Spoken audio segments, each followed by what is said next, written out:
समस्त प्रभु प्रेमी भक्तों को जय सिया राम। भगवान श्री सीताराम जी की अहेतु की करुणा कृपा हम आप सब के लिए, प्राणी मात्र के लिए, पूरी समष्टि के लिए मंगल करें, कल्याण करें। इन्हीं मंगल कामनाओं के साथ मांगलिक चर्चा प्रारंभ करते हैं।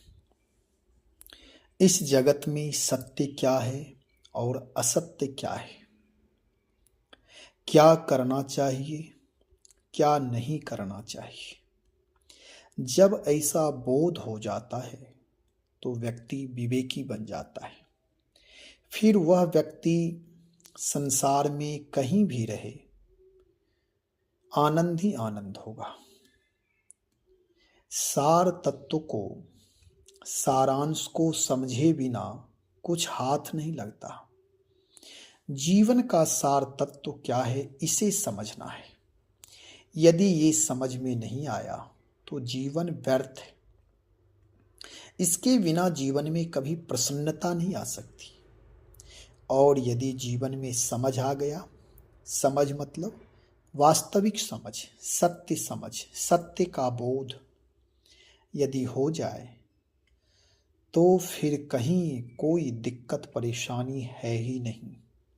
जो कुछ भी परेशानियां हैं, दिक्कतें हैं, विपत्तियां हैं, उस सब में कारण हम आप स्वयं हैं। हमारा आपका विवेकहीनता, बुद्धि की न्यूनता, मन की चंचलता, यही सब कारण है और कुछ कारण नहीं है।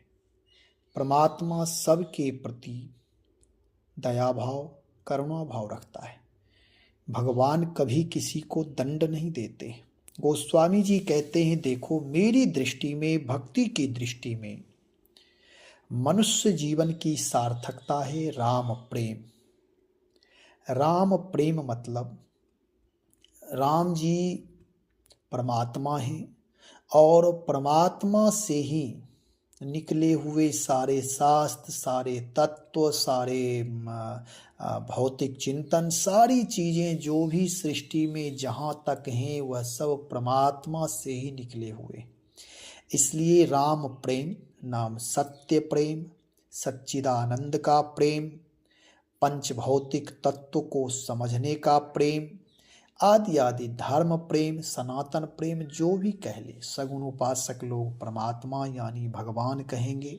भक्त के लिए भगवान है, आत्मा और परमात्मा है, इस तरह का बोध। अब यहाँ गोस्वामी जी क्या कहना चाहते हैं इसे आप जाने दोहा के माध्यम से। गोस्वामी जी कहते हैं, राम प्रेम ही जीवन का सर्वोत्कृष्ट साधन है। प्राप्ति, भगवान की प्राप्ति यानी जीवन प्रेम से युक्त हो। दोहा के माध्यम से विस्तार से सुने।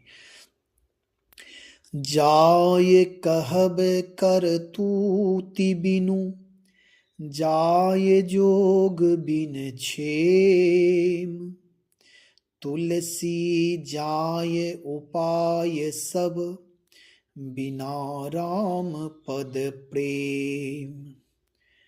जाय कहब कर तूति बिनु, बिना करनी किए, केवल कथन मात्र व्यर्थ है। बिना क्षेम यानी प्राप्त वस्तु की रक्षा किए बिना, योग यानी अप्राप्त वस्तु की प्राप्ति व्यर्थ है। गोस्वामी श्री तुलसीदास जी महाराज कहते हैं, श्री राम के चरणों में प्रेम हुए बिना सब साधन व्यर्थ है। अब इसका विस्तार से गोस्वामी जी क्या कहना चाहते, कहते हैं ये सब के लिए उपयोगी है, सबको यह समझना चाहिए। कह रहे हैं, बिना करनी किए केवल कथन मात्र करना व्यर्थ है। जैसे कुछ लोग होते हैं या हमारे आपके जीवन में भी होता है, कहते बहुत कुछ, ये कर लेंगे, ये कर लेंगे, इसके बाद ये करना है, इसमें इतना धन लगेगा, इसमें इतना समय लगेगा।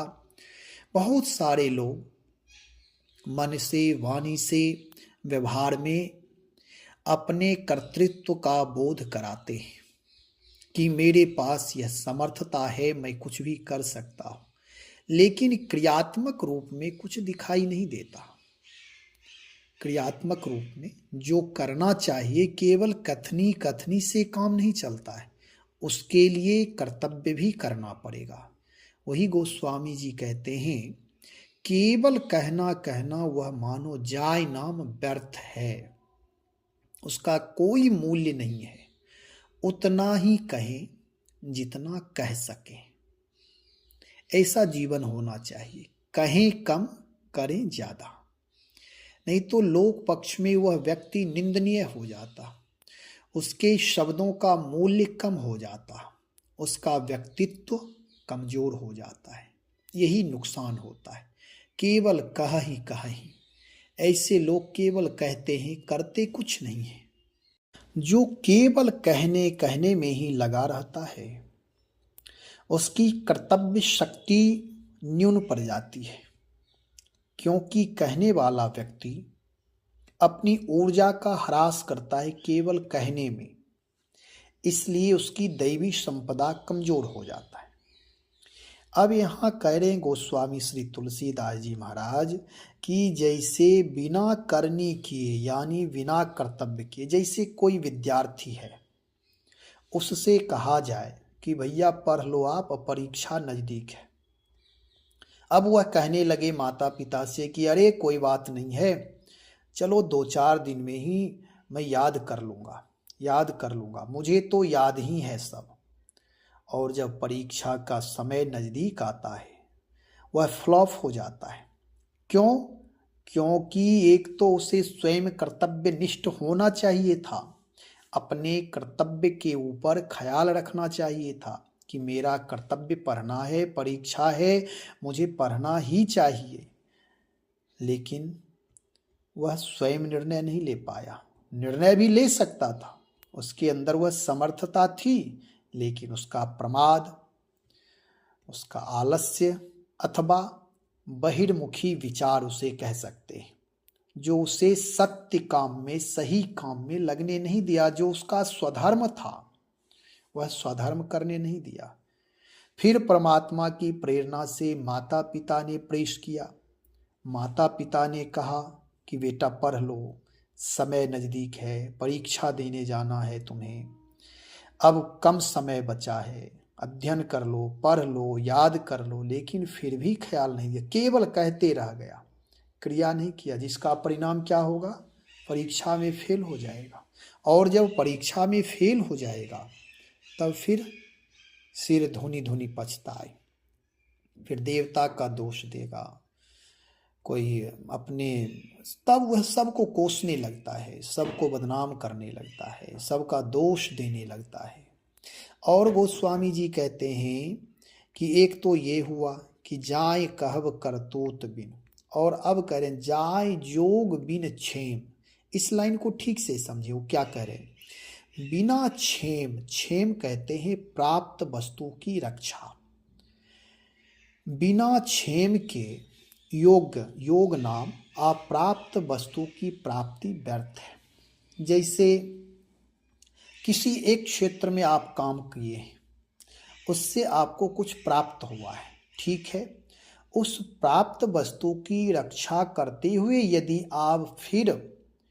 आप यदि उद्यम कर रहे हैं तब तो सफल हैं। और एक तरफ प्राप्त जो वस्तु है उसका लोप हो रहा है, विघटन हो रहा है, वह बर्बाद हो रहा है, और अन्य वस्तु की प्राप्ति करने के लिए भाग दौड़ कर रहे हैं, मेहनत कर रहे हैं, जबकि उसकी सफलता निश्चित नहीं है कि जो हम कर रहे हैं उसमें लाभ प्राप्त हो जाएगा, और उसके चक्कर में जो अपने पास था वे भी चला जाता है। तो कभी कभी ऐसा होता है कि अपने हाथ की अपनी पूंजी, जो जमा पूंजी है, वे भी गया और कहीं से कोई आमदनी भी नहीं है, तो फिर वह व्यक्ति फ्लॉप हो जाता, व्यर्थ हो जाता है। वही कहते हैं कि जो बिना क्षेम नाम प्राप्त वस्तु की रक्षा किए बिना यदि हम और आगे प्राप्त करने की, अप्राप्त वस्तु को प्राप्त करने की इच्छा जाहिर करते हैं या प्रयत्न करते हैं, तो मानो वह जीवन व्यर्थ है, यानी वह व्यक्ति कहीं का नहीं रहेगा, एक दिन वह दिवालिया घोषित हो जाएगा। कारण कि उसका कर्तव्य ही ऐसा है कि जो करना चाहिए वह नहीं कर रहा है, जो उसका धर्म है वह नहीं कर रहा है। और गीता में भी आया है, स्वधर्मेन निधनयम निधनम श्रेयः पर धर्मो भयावह, कि अपने स्वधर्म में मर जाना, यानी अपना जो कर्तव्य है उस कर्तव्य के प्रति एकजुटता से सतत प्रयत्न करते हुए सफलता प्राप्त करना चाहिए। दूसरे के बहकावे में आकर के यदि अन्य किसी कार्य को हम कर रहे हैं तो उसमें असफलता ही प्राप्त होगी। इसलिए कहा गया है परधर्मो भयावह, यानी वह दुखदाई ही होगा। जैसे कोई आदमी पढ़ने में ओवर ब्रिलियंट है, तेज तर्राक है, मेहनत किया है इंजीनियरिंग के क्षेत्र में मान लेते हैं, और वह फिर उससे उसका कोई मित्र मेडिकल वाला है, वह कह दे अरे इंजीनियरिंग में क्या रखा है भाई, चलो मेडिकल की तैयारी करते हैं, तुम्हारा बेस मजबूत है, उसमें करेंगे तो सफलता मिल जाएगी, चलो करते हैं। जबकि वह वर्षों वर्ष इंजीनियरिंग के क्षेत्र में मेहनत किया था, कुछ ही मेहनत में उसे सफलता मिलना पूर्ण निश्चित है, निश्चय है, निश्चयात्मक है कि बिल्कुल मिल ही जाएगी सफलता। लेकिन दूसरे के बहकावे में आकर के वह मेडिकल की तैयारी में गया, अब तो उसे नीट निकालना पड़ेगा, यदि वह नहीं निकला फिर भी डिप्रेशन में आकर के कुछ दिन में वह वे भी छोड़ देगा।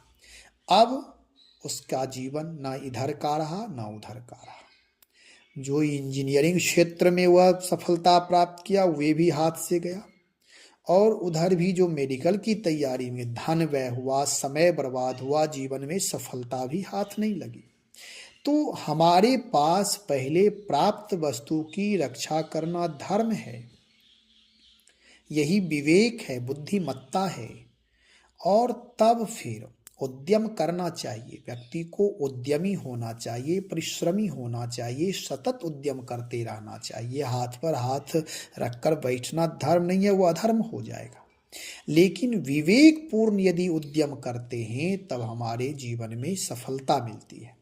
नहीं तो हमारे आपके जीवन में आसपास बहुत सारे लोगों में ऐसा आप देखे होंगे, कुछ एक लोगों के जीवन में ऐसा हो जाता है कि अप्राप्त वस्तु की प्राप्ति के चक्कर में, धनी बनने के चक्कर में जो उनके पास है वह भी खो बैठते हैं, तो ऐसे लोग असफल होते हैं। अब गोस्वामी जी कहते हैं जैसे केवल कहने कहने वाला व्यक्ति बिना क्रिया किए हुए असफल हो जाता है, कुछ प्राप्त करने के लिए कुछ करना ही पड़ेगा, तो जो केवल प्राप्त करने की इच्छा रखते हैं, करते कुछ नहीं है, तो ऐसे लोगों के लिए ही कहा गया है दैव दैव आलसी पुकारा।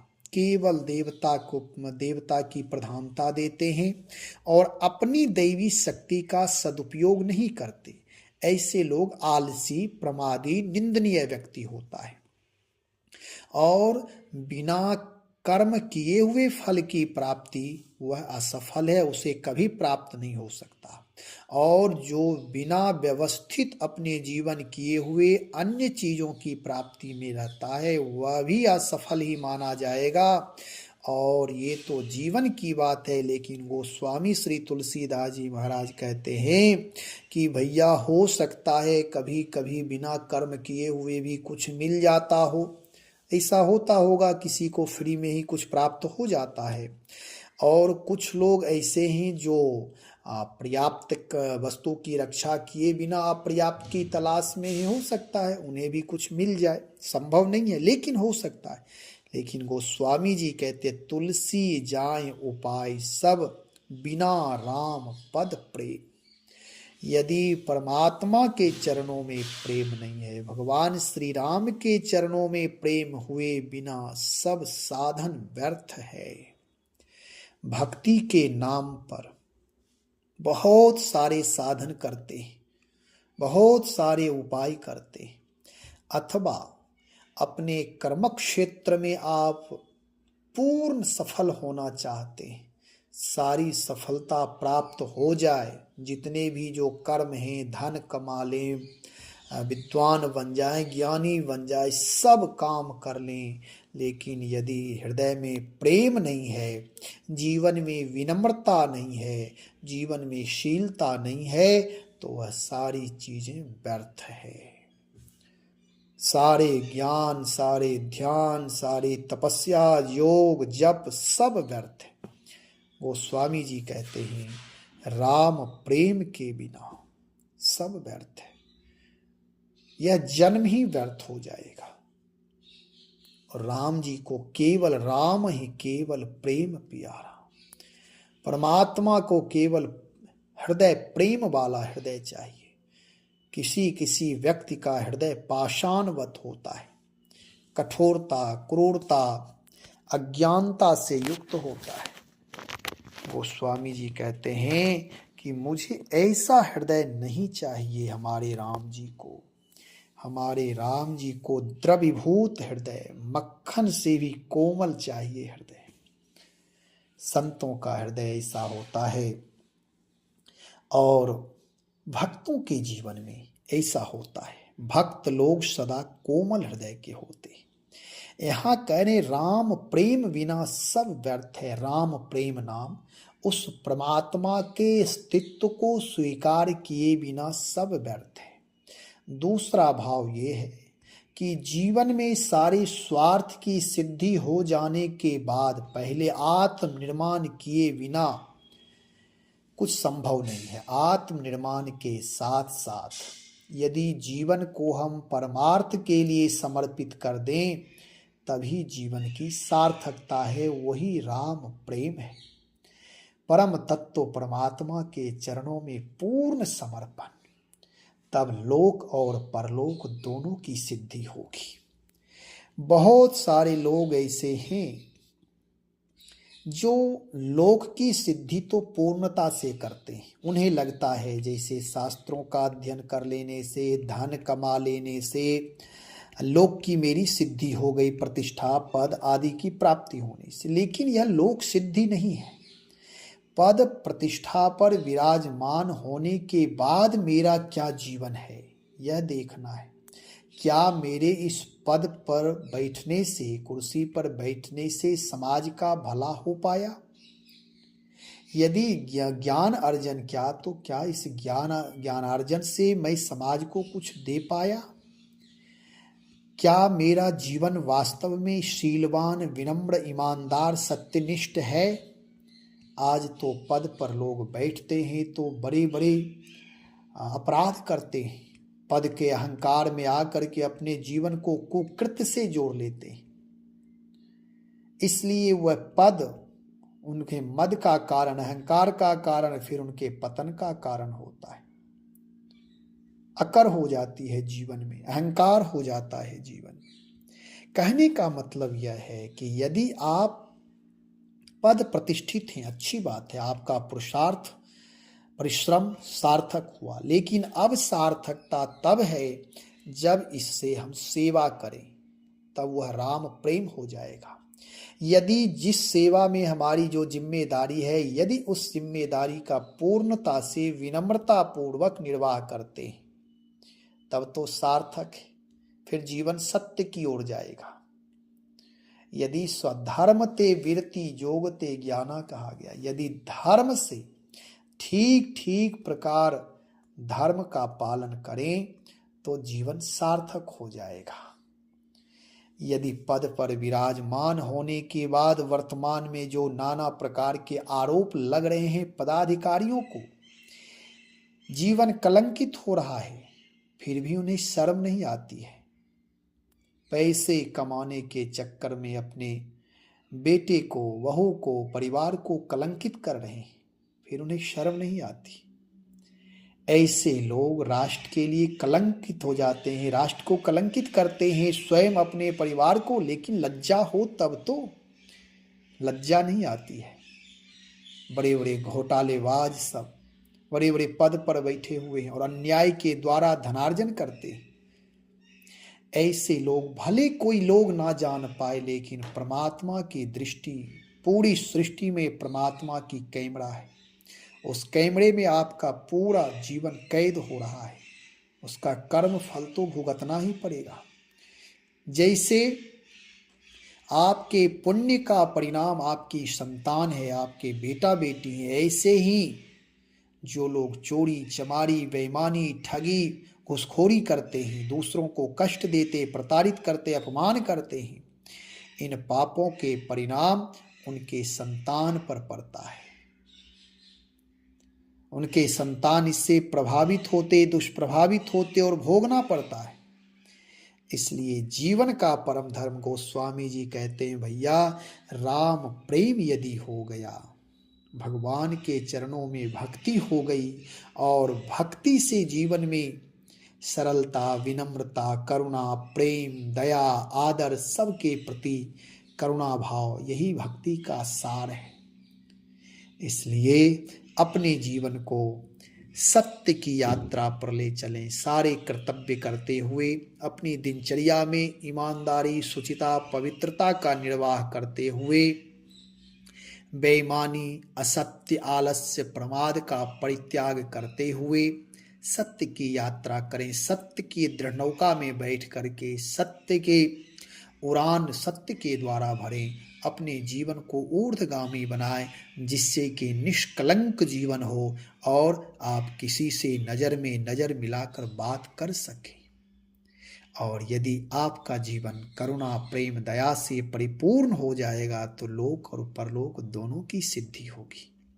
वीडियो बहुत बड़ा हो गया है, चर्चाएं और भी हो सकती है इस पर, पुनः दूसरे वीडियो में चर्चा करेंगे।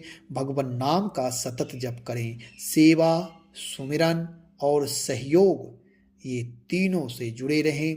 अपने जीवन को आगे बढ़ाते रहें। भगवान नाम का जप जितना हो सके अधिक से अधिक करें। भक्ति में परमात्मा से संवाद होना चाहिए।